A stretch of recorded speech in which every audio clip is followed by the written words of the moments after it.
नाज़रीन، सिंध के शहर ठट्टा में पीपल्स पार्टी की जानिब से यौम तशक्कुर मनाया जा रहा है, जिसमें पंडाल सज गया।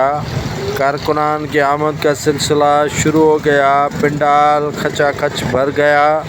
ख़वातीन की बड़ी तादाद इसमें मौजूद हैं। जो पंडाल में मौजूद ख़वातीन का पीपल्स पार्टी के यौम तशक्कुर को मनाने के लिए पुरजोश हैं। पाकिस्तान पीपल्स पार्टी यौम तशक्कुर मना रही है। आम इंतखाबात में सिंध से क्लीन स्वीप कर जाने के बाद ठट्टा शहर के मकली ग्राउंड में जलसा गाह में ख़वातीन, मर्द, बच्चे, बुज़ुर्ग मौजूद हैं, जिससे पीपल्स पार्टी के चेयरमैन बिलावल भुट्टो ज़रदारी खिताब करेंगे, जबकि दूसरे कायदीन के आमद का भी सिलसिला शुरू हो चुका है। पीपल्स पार्टी सिंध में यौम तशक्कुर मनाने रही है, तो दूसरी जानिब आम इंतखाबात में नून लीग दीगर जमातें सरापा एहतजाज हैं और मुतालबा है धांधली